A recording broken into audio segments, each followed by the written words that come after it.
This conference will now be recorded. Hey, hi guys, welcome all. This is Vamsi Krishna here, so I'll be your trainer for Big Data Engineering. So this training is totally for 45 hours, and we'll first go as per the agenda for today's session. Then we'll go as per that. So we'll take a step-by-step approach as per today's agenda. So first, let's try to understand why big data or data engineering is in huge demand. Then we'll talk about what is big data, what are the sources of big data. Then we'll talk about the categories of big data and then characteristics of big data. Then we'll make an important comparison between the traditional RDBMS and then Hadoop. Then we'll talk about what is Hadoop, what is the history of Hadoop. Then we'll talk about the architecture that is involved in Hadoop, as well as the core components involved in Hadoop. And we'll see how to set up our big data cluster so that we can start with the hands-on sessions right from tomorrow. So that's the agenda for today's session. So let's go as per that agenda. So first, let's try to understand the market trends. So how big data or data engineering is doing in the current world.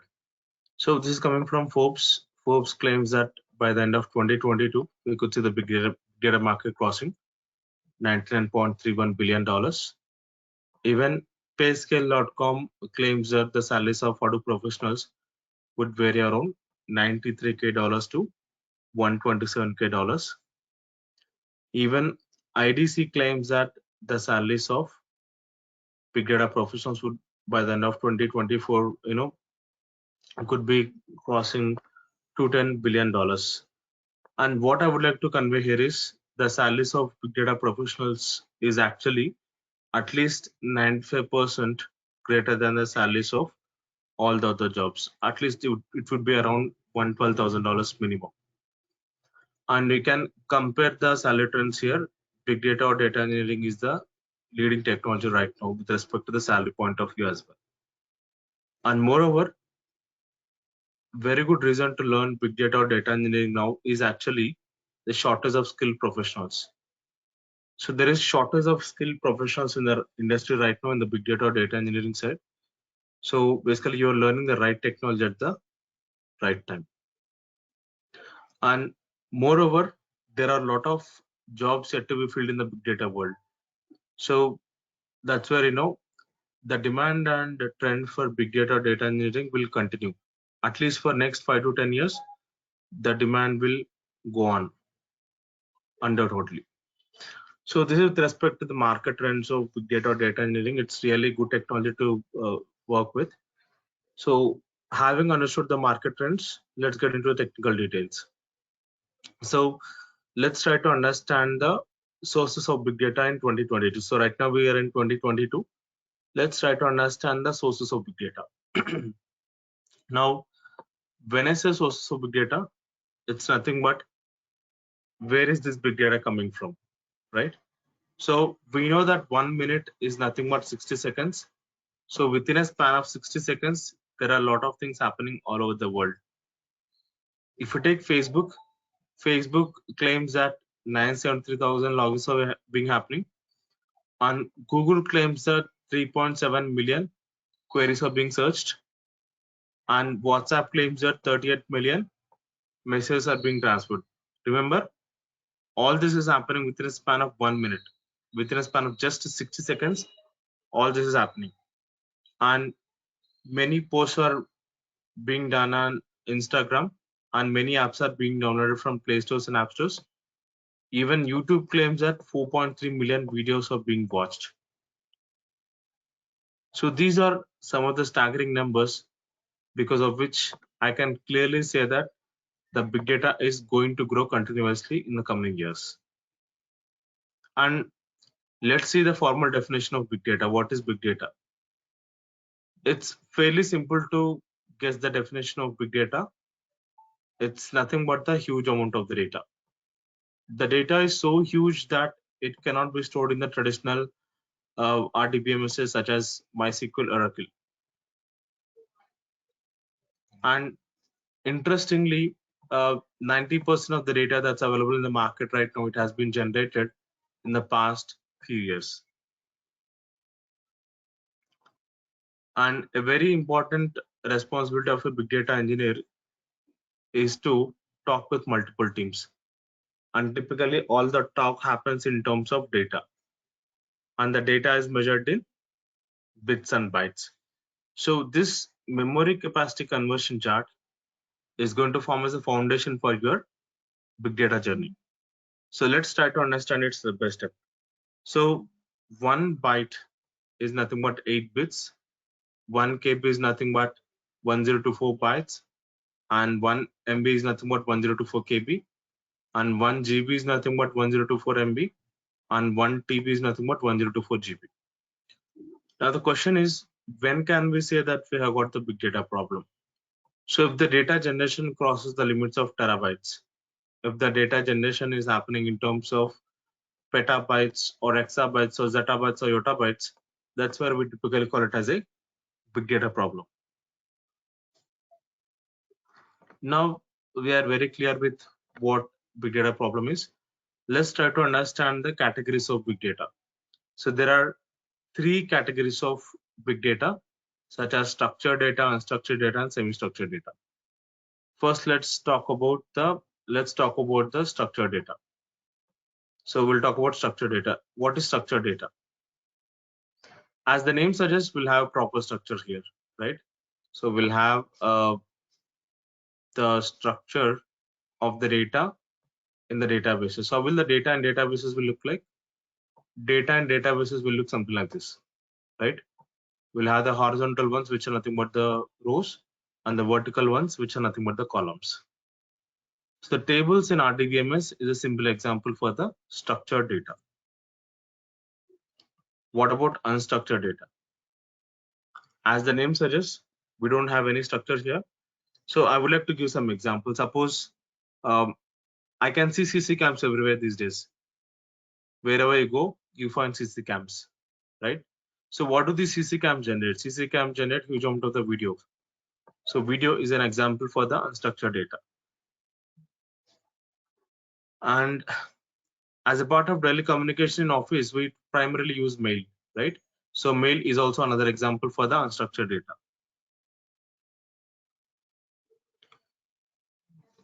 And if you have the habit of listening to FM, what do these FM generate? FM generate huge amount of the audio, right? Audio is also another example for your unstructured data. And coming to the third category of data, semi-structured data. As the name suggests, it would fall in between the structured and unstructured data. So a couple of examples for semi-structured data could be the XML data. So extensible markup language. Another example could be JSON data, JavaScript object notation. Again, if you're not understanding these two terms such as XML and JSON, don't worry, because we're going to talk about this in the hands-on sessions. So that's where it will make more sense. For now, just remember that there are 3 categories of big data, such as structured data, unstructured data, and then semi-structured data. Having understood the categories of big data, let's talk about characteristics of big data. So in the interviews, you may get a question such as, okay, what is 3 V's of big data? So out of 3 V's, first V is nothing but the variety. Variety refers to the different forms of the data. Again, the generating data can be in the text form or sensor data or documents or images or audios or videos. It can be in any form. So variety refers to the different forms of the data. Coming to the second V, velocity. Velocity is nothing but the speed at which the data is being generated. A simple example here again. I can see that everybody is very active on the social messaging apps these days, such as Facebook, WhatsApp, Twitter, Instagram, Telegram, etc. So everybody have the habit of posting something onto these social messaging apps. Some does it on minute basis, some does it on hourly basis, some does it on daily basis, some does it on weekly basis. Somehow or the other form, directly or indirectly, we are generating huge amount of the data within short period of time. That's what velocity is referring to. Coming to the volume. Volume refers to the quantity or size of the data. Again, the generating data can be in megabytes or gigabytes or terabytes or petabytes. So again, within short period of time, we are generating huge amount of data again with lot of volume. So if all these three V's happen together, that's where we call it as a big data problem. So now we are very clear with the three V's of big data. Let me ask you one interview question here. What is the difference between big data and Hadoop? So a lot of people think that both are same, but there is one small difference between big data and Hadoop. So we are very clear that big data is a problem that we have got. For every problem in this universe, there must be a solution, isn't it? The solution to deal with big data problem is nothing but Hadoop. In a nutshell, I would say that big data is the problem that we have got, and Hadoop is a solution to deal with the big data problem. Now you must be still wondering, okay, when we already have the traditional RDBMSs such as MySQL and Oracle, why do we need something called as Hadoop? That's a very valid question and very important question from the interview perspective as well. So let's consider the differences between both traditional RDBMSs and Hadoop by considering these 6 points. First, let's start with the storage limit. So in the traditional RDBMSs such as MySQL, Oracle, etc., there are certain storage limit constraints, such as let's say 15 terabytes of data or 20 terabytes of data, something like that. So beyond certain limit, you won't be able to store the data. But on the other side, in Hadoop, you can store as much data as you want. There is no storage limit constraint at all. So that is a flexibility that you get with respect to Hadoop. And not only that, if you talk with respect to the varieties point of view, especially variety refers to the different forms of the data that we can store. In the traditional RDBMSs, we can store only the structured data in the form of tables. We cannot store the unstructured or semi-structured data in the traditional RDBMSs. Coming to Hadoop, we can store any kind of data. It can be structured data, unstructured data, as well as semi-structured data. And the third point is cost of the software. So let's take a situation. Let's say that I'm working on some traditional RDBM system. What is the first thing that I would do? I would typically buy a licensed software, right?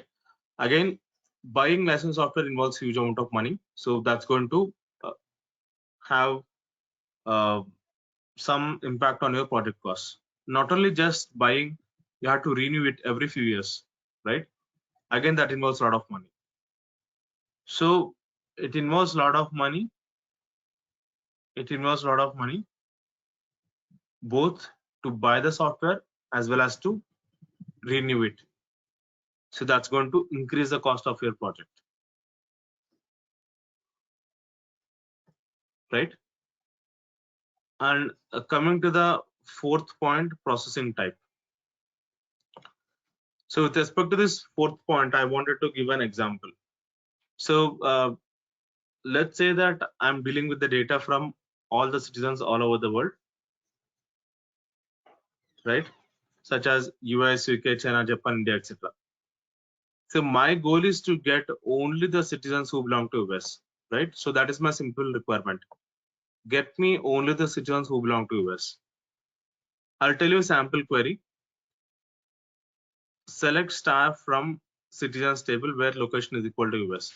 Now, how will this query work in the background? This query will start from the first record and it's going to go record by record till the last record of the table. And it will check if the location field is US or not, and then it's going to get me all those records. There are two problems here. First problem is, first of all, we cannot store such huge data in traditional RDBMSs. Even if we can store it, this query that we just spoke about, it will take easily 3 or 4 days of time to get to the results. But as an end user, do we really have 3 or 4 days of time? No. everybody want quicker results these days, right? So that's where the traditional RDBMSs fail to satisfy the requirements of the end user because they work in a serial or sequential fashion. On the other side, Hadoop is very smart because we're not going to store the data on a single computer in Hadoop. The data is stored across multiple computers in Hadoop. We call it as a distributed storage. And on those respective machines, the data processing happens. We call it as distributed processing. Again, we'll talk about that in depth today, but for now, just to summarize about this fourth point, the processing type in the traditional RDBMSs, it all works on the concept of sequential or serial fashion, which will have a lot of performance impacts. On the other side, Hadoop works on distributed or parallel processing model, which is very good with respect to the performance when compared with traditional RDBMSs. Coming to the fifth point, cost of the hardware. So generally in the traditional RDBMSs, we should have the high-end servers. Only then we can handle the client requests. Again, as we're talking about the high-end servers, we have to buy high-end hardware as well. Again, buying high-end hardware involves huge amount of money, right? Buying high-end hardware again involves huge amount of money. So that's again going to increase the cost of your project.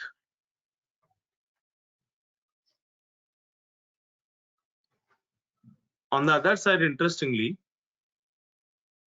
Hadoop doesn't need to have high-end servers. It is fine to have just the commodity hardware. Now, what is commodity hardware? So commodity hardware is nothing but the non-expensive hardware. So even with the help of the non-expensive hardware as well, we should be able to build the Hadoop clusters very easily, right? As we are talking about non-expensive hardware, the cost of the project could be less. Last and important point, source code. Let's say that I'm working on some traditional RDBM system. For some reason, I'm facing some stability issues. Now, when I say stability issues, there could be some slowness while working on the software, right? Now, what are the options that you're left with? I don't think you have any option. All you have to do is to wait until the next version of that particular software comes into the market, isn't it? Now, on the other side, Hadoop is very flexible here again because Hadoop is completely open source. Now, when I say open source, the source code is available for free. You can download the source code, you can play with it, you can customize it, and you can modify it as per your needs. Right?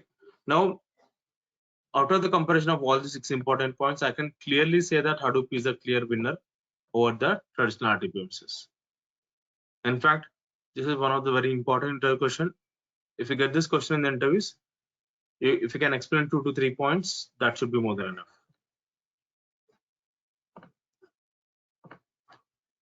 So before moving on, any questions, guys? If you have any questions, please put it in the chat box. I'll wait for a couple of minutes.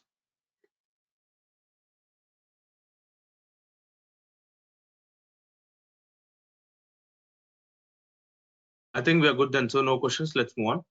So let's talk about the history of Hadoop, how Hadoop came into the world. So Doug Cutting is the founder of Hadoop technology. So we know that Google is a very popular search engine now, but way back in 2003, Google was also facing a severe problem. Google was unable to store all the queries that were searched by their users on their search engine. That's where in 2003, Google was looking for a solution. The solution came in 2003 in the form of a white paper called as GFS. GFS stands for Google File System. So this is the solution for the storage problem. And it eventually spanned into another white paper in 2004 called as MapReduce. So MapReduce is the data processing layer. So whatever data that has been stored on Google File System can be processed with the help of MapReduce. And interestingly, this name Hadoop has come from Doug Cutting son's toy elephant name. So Doug Cutting son's toy elephant name is called as Hadoop. So that's the reason why you would see a small elephant everywhere you see this term called as Hadoop. So now let's talk about what is Hadoop. So what is Hadoop? Hadoop is an open source project. Hadoop is an open source project coming from Apache Software Foundation. Now, a lot of people have a misconception that Hadoop is a programming language. Hadoop is not the programming language. Hadoop is a software framework meant for distributed processing on distributed storage on cluster of servers. So what is a cluster? First of all, cluster is nothing but group of computers that are connected together. And Hadoop took the inspiration from Google file system as well as from MapReduce programming model to come into the market. But remember one thing, when Hadoop started, Hadoop was not the main project. Hadoop was the sub project of Nudge. So there was a search engine called as Nudge. Hadoop was a sub project of Nudge. But gradually Hadoop gained the popularity when DuckDuckGo moved from Google to Yahoo. It became completely popular and it's completely written in Java. But again, we don't need to worry about learning a programming language such as Java, right? We will see whatever is required for a data engineer, and then we will learn only whatever is required. So Hadoop efficiently processes large volumes of the data on cluster of commodity hardware. So what is the meaning of this statement? So we are talking about cluster, which is nothing but a group of computers, and commodity hardware, that is the non-expensive hardware. So Hadoop can be set up on a single machine. So today I will walk you through the detailed steps about how to set up Hadoop on your laptop, but the real power comes with the cluster of machines. So again guys, so as we progress through, as a part of our training, we'll be building 3 live projects from the scratch, and we'll be creating multi-node cluster on AWS, and we deploy those projects onto AWS multi-node cluster. So again, if you go with market trends, if you have the skill set of big data or data engineering with cloud such as AWS, right? That's a very hot skill in the market right now. We will learn all the things that are required to become a full stack data engineer. Okay, so to make it more interesting, so let's have a simple story. So there lived a king in a kingdom. One fine day, he wanted to find out how many people are living in the kingdom. So that's where king called his minister to figure out the number of people living in the kingdom. So as per king's order, minister went alone to figure out the number of people living in the kingdom. Remember one thing, minister went alone. Minister went alone to figure out the number of people living in the kingdom. And of course, as he went alone, he took a lot of time to figure out the number of people living in the kingdom. King is not happy because even though he's getting to know the count of people living in the kingdom, minister took a lot of time to figure out the number of people. That's where king suggested to minister to take help from other soldiers as well. So for the next time, minister took help from other soldiers as well. And of course, as he took the help from other soldiers, he finished the given task within short period of time. King is also absolutely happy. If you closely compare the first approach where minister went alone, it can be compared with the sequential or serial processing model on which our Hadoop is based upon. Sorry, on which the traditional RDBMSs are based upon. Because traditional RDBMSs are really slow because they work in a serial or sequential fashion. On the other side, where minister went along with the other soldiers, it can be compared with the distributed or parallel processing model on which Hadoop is based upon.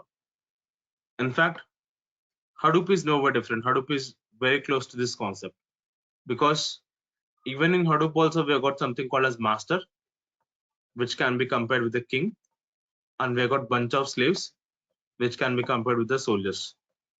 Of course, we have the secondary master, which can be compared with the minister. So Hadoop architecture is based upon the master-slave architecture. So whatever master orders, slaves are going to do it for the master. It is similar to that whatever king orders, soldiers are going to do it for the king. And moreover, always the data is stored across multiple computers in Hadoop. That's why we call it as distributed storage. And this entire block diagram is called as Hadoop cluster or big data cluster. So in a nutshell, Hadoop is based upon the master slave architecture. So there are some technical terms related to this. Let's try to understand those technical terms. So master is generally called as name node NN, and secondary master is called as secondary name node SNN. Slaves are called as data nodes DN or worker node subN. These terms are really important. Let me repeat it again. Master is called as name node NN. Secondary master is called as secondary name node SNN in short. Slaves are called as data nodes DN or worker node subN. So these terms are really important. Please remember this. So now let's talk about the core components involved in Hadoop. There are two core components involved in Hadoop, HDFS and then MapReduce. What is HDFS? HDFS stands for Hadoop Distributed File System. That is a full form. So this is the storage layer in Hadoop. That is, this is the place where all the big data is stored. And coming to the other component, MapReduce. MapReduce is the data processing layer. That is, whatever big data is stored on Google HDFS can be processed with the help of MapReduce. Always remember, Hadoop is a combination of two core components put together, HDFS and then MapReduce. Now we'll talk about each of these core components. So first, let's talk about HDFS. What is HDFS? HDFS stands for Hadoop Distributed File System. So why is it called as a distributed file system? Because the data is stored across multiple computers, or I would say that data is always stored on the data nodes. Data is always stored in the data nodes.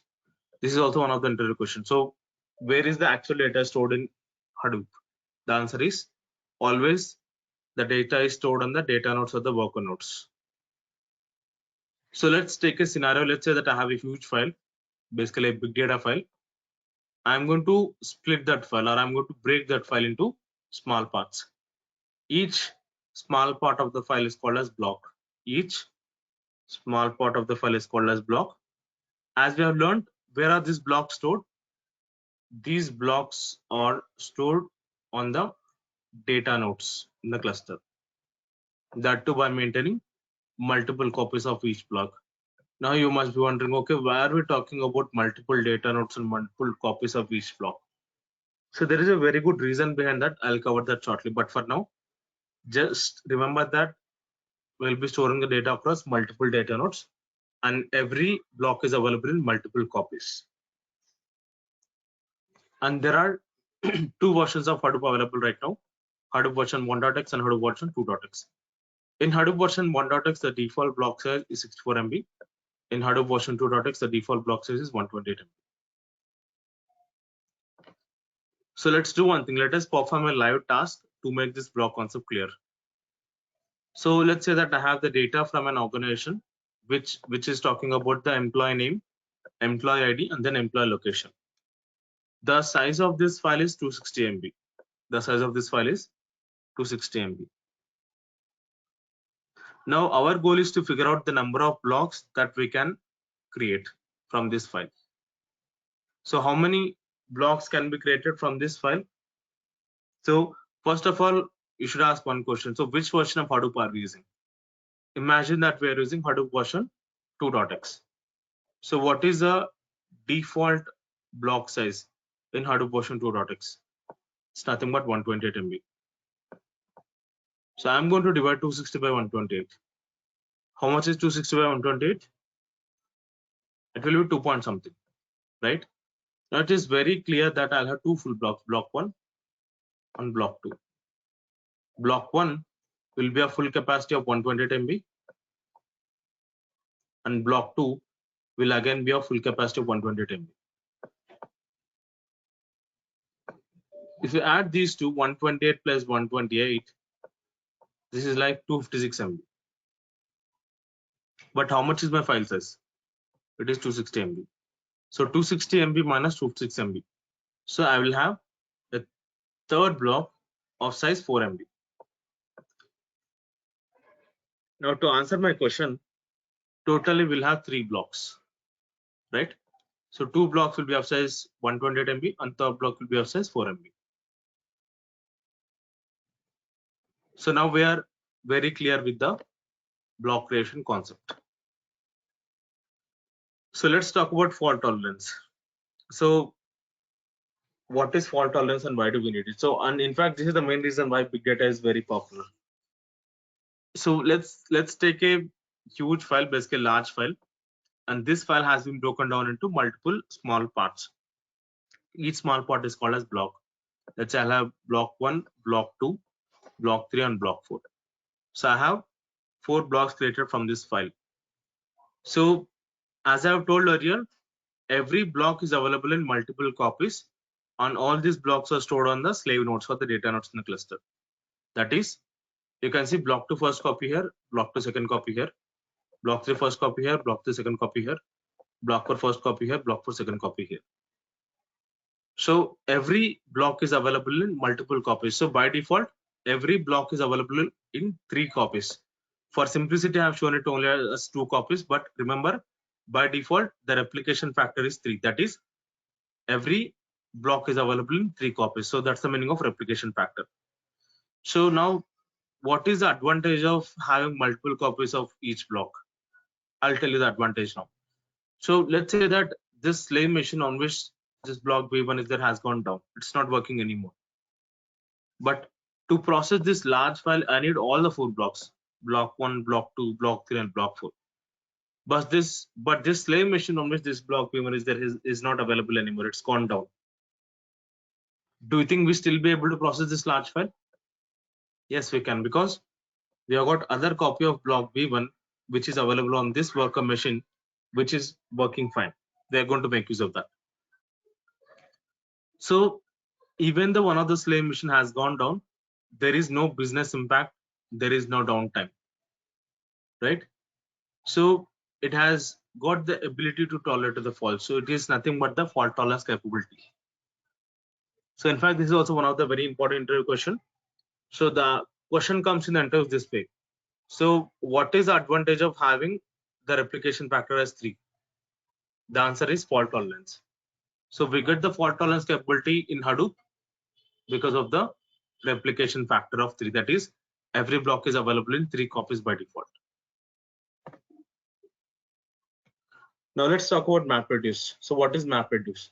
So MapReduce is the data processing layer. Now the way MapReduce works is it's going to take the work, it's going to divide the work into small tasks, and those tasks are executed independently. So let us understand this better. So let's say that we wrote this MapReduce program, and we'll give this MapReduce program to the master.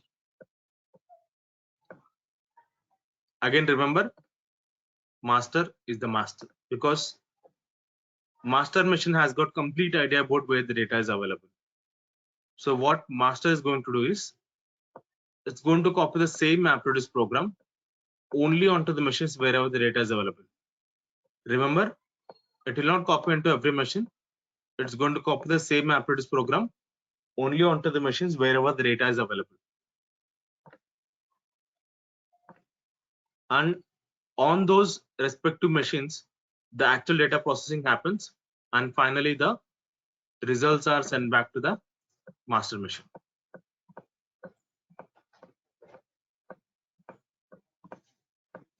So that's how MapReduce works. So to put it together, so totally there are 4 steps.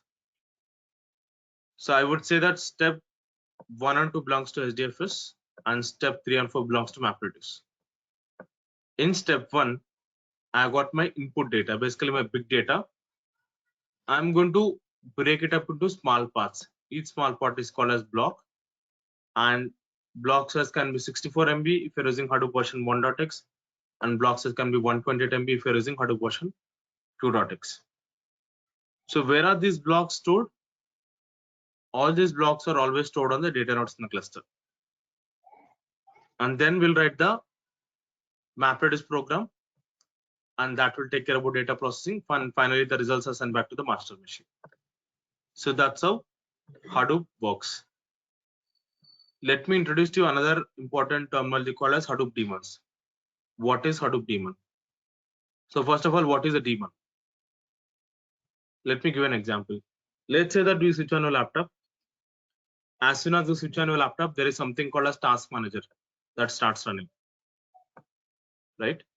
So this task manager starts running as soon as you switch on your laptop, and it will keep on running until you shut down your laptop. So the task manager, so the task manager is an example for your daemon process, right? So similarly, there are totally 5 daemons in Hadoop, 3 daemons in HDFS, 2 daemons in MapReduce. In HDFS, the master daemon is nothing but the name node, and the slave daemon is nothing but the data node. Of course, we do have other daemon in the form of secondary name node. Coming to the MapReduce, the job tracker is the master daemon, and the task tracker is the slave daemon. So there is one question that I've got in the chat box. Let me read out that question. The question which I got in the chat box is for me. In MapReduce, how the data processing will be done at data node. So on the master machine, on the slave machines, basically, we have the task tracker, right? As these are the task trackers, as this is the slave daemon, task tracker will be taking care about the data processing for you. So data node is mainly meant with respect to the storage point of view. Data node is mainly with respect to storage. For processing, we'll have the task tracker which will be running on the slave machines in the cluster. So does that answer your question, Vijay? Okay, I think that answers your question. Okay, good. Let's move on. So we'll understand this better. So we have the storage layer, which is nothing but HDFS. Name node is going to act as master, and bunch of data nodes, they're going to act as slaves. And coming to the MapReduce, job tracker is going to act as a master, and bunch of task trackers, they are going to act as slaves. Now the real question is, how do these daemons communicate among themselves in the real-time project? So in the real-time project, as I just told, so we have master machine and we have slave machines. On master machine, job tracker and name node will be running together. On the slave machines, we'll have task tracker and data node running together. So basically, job tracker will be in touch with all the task trackers, and name node will be in touch with all the data nodes. So that's how the communication among these daemons happens in the real-time projects. Now let me ask you one interview question. So the interview question goes this way: which Hadoop flavor are you using, or which Hadoop distribution are you using in the current project? This is a very important question, and you will get this in every interview. So, but let's try to understand this terminology. So what is a flavor, or what is a distribution? I'll give a very simple example.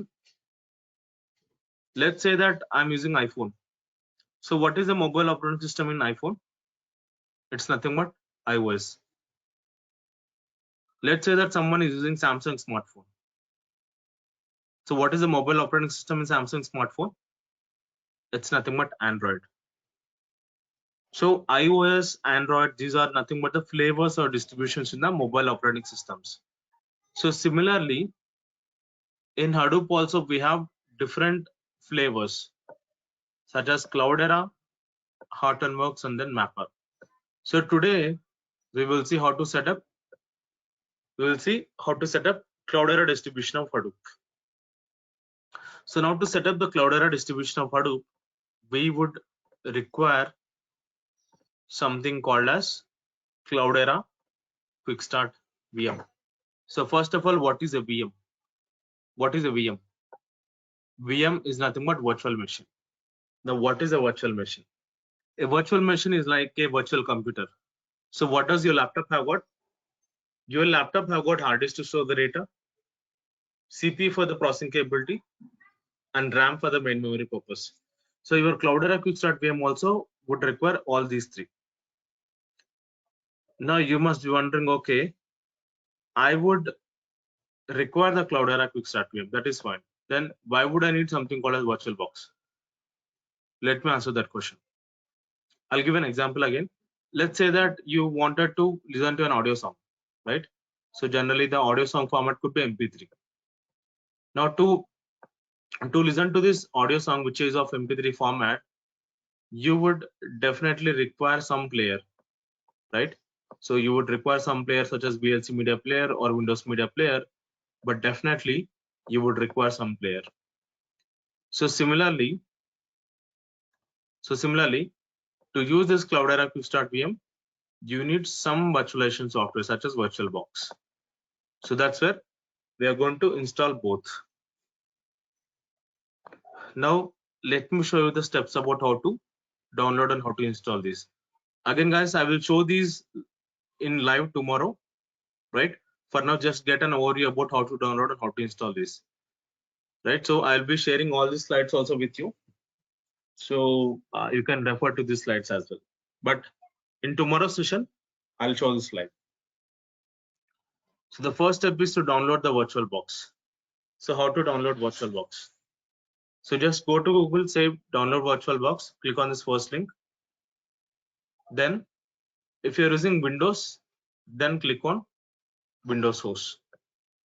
But if you're using Mac, click on OS X host. That will download the VirtualBox for you. Coming to the installation, just double click on that. This should be the first screen. Click on next, and this will be installed in your C drive. But suppose, let's say that you wanted to select a different location, click on browse, select a different location, click on next. Then just click on this is going to create some desktop shortcuts for you. Leave it as it is.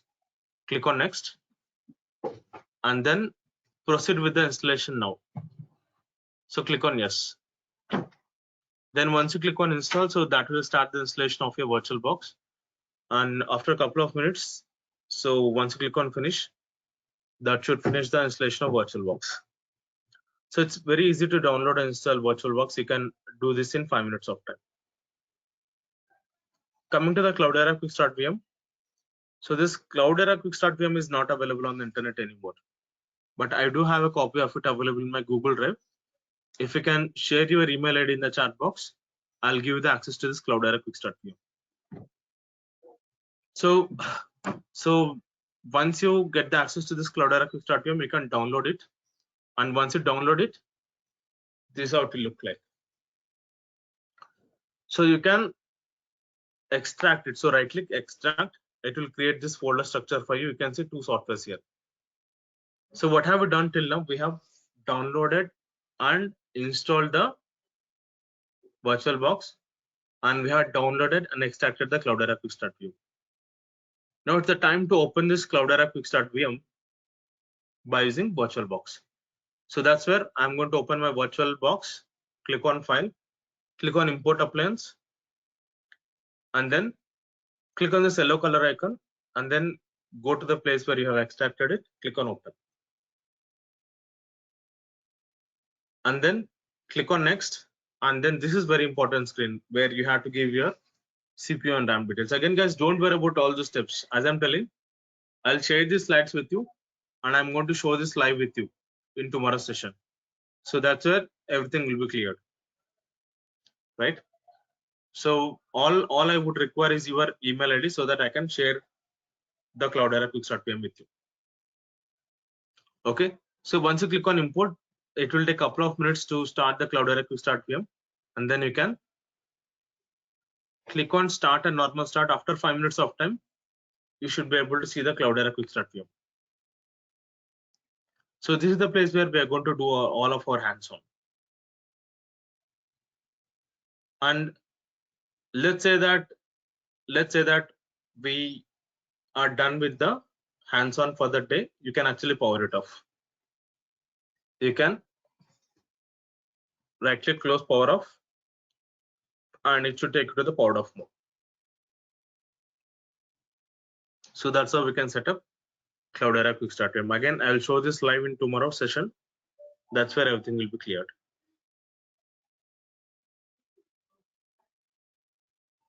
Okay, and now let me try to summarize what you have learned today. So we have actually learned that big data is nothing but the huge amount of the data, right? But the data is so huge that it cannot be stored in traditional RDBMSs such as MySQL, Oracle, etc. Also, we have learned that big data is a combination of three V's put together: volume, variety, and then velocity. Also, we have learned that big data is a problem that we have got, and Hadoop is the solution to deal with the big data problem. Also, we have learned that Hadoop is a combination of two core components put together: HDFS and then MapReduce.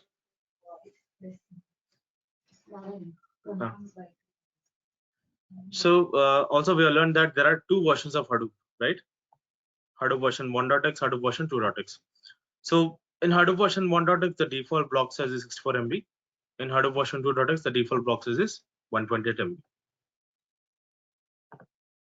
Also, we have learned that there are totally 5 daemons in Hadoop.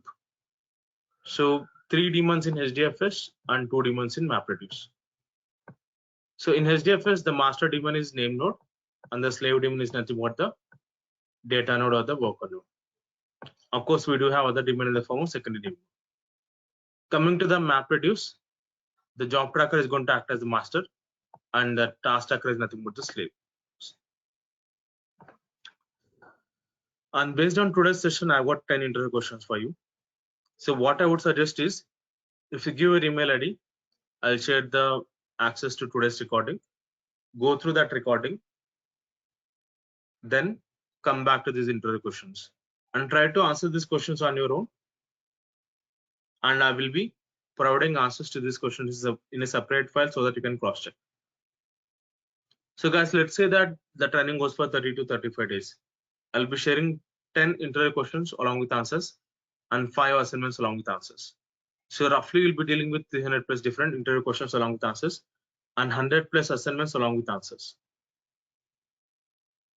So what is the end result of this course? I can guarantee that you will be in a position to become employable in the big data world, and you will be in a position to give your own interview without depending on somebody else, right?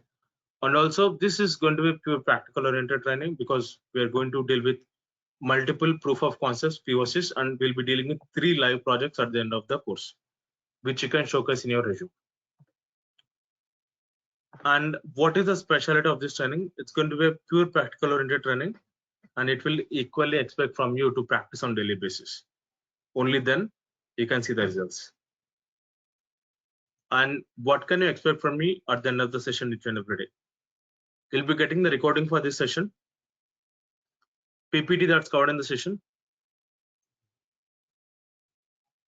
PPT that's covered in the session, 10 interview questions along with answers, and 5 assignments along with answers. As I told, if the training goes for 30 to 35 days, you'll be roughly dealing with 300 plus different interview questions along with answers and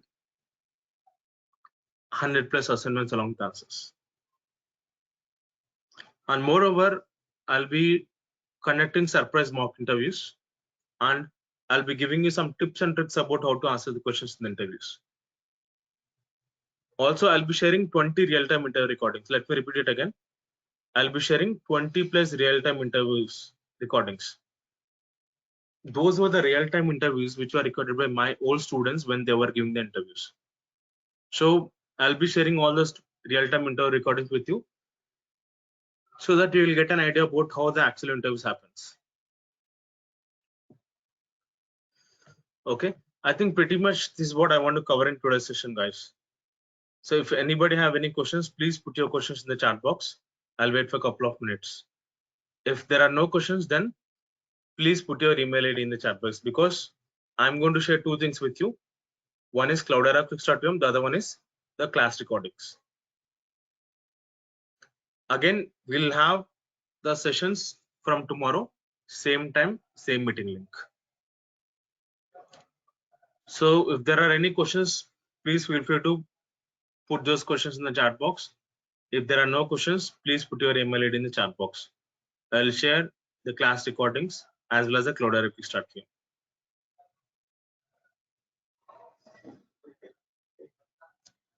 So I will also, so guys, minimum you should have 8 GB on your laptop. That is the minimum requirement on your laptop.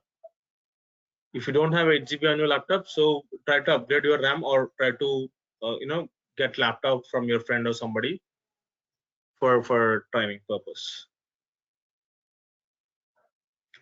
Okay, I think we're good for today. If you don't have questions, please put your email ID in the chat box. I'll be sharing the recording access as well as the Cloudera Quick Start VM. We'll meet tomorrow, same time, same meeting link. So tomorrow I will show you how to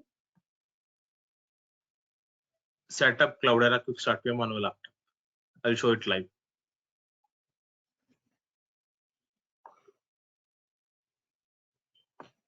Any questions, guys? Anybody have any questions? Or if there are no questions, please feel free to put your email ID in the chat box.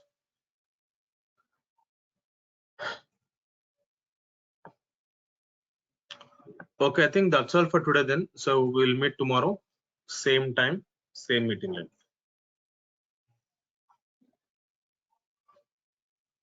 Okay, guys. See you tomorrow then. Bye-bye.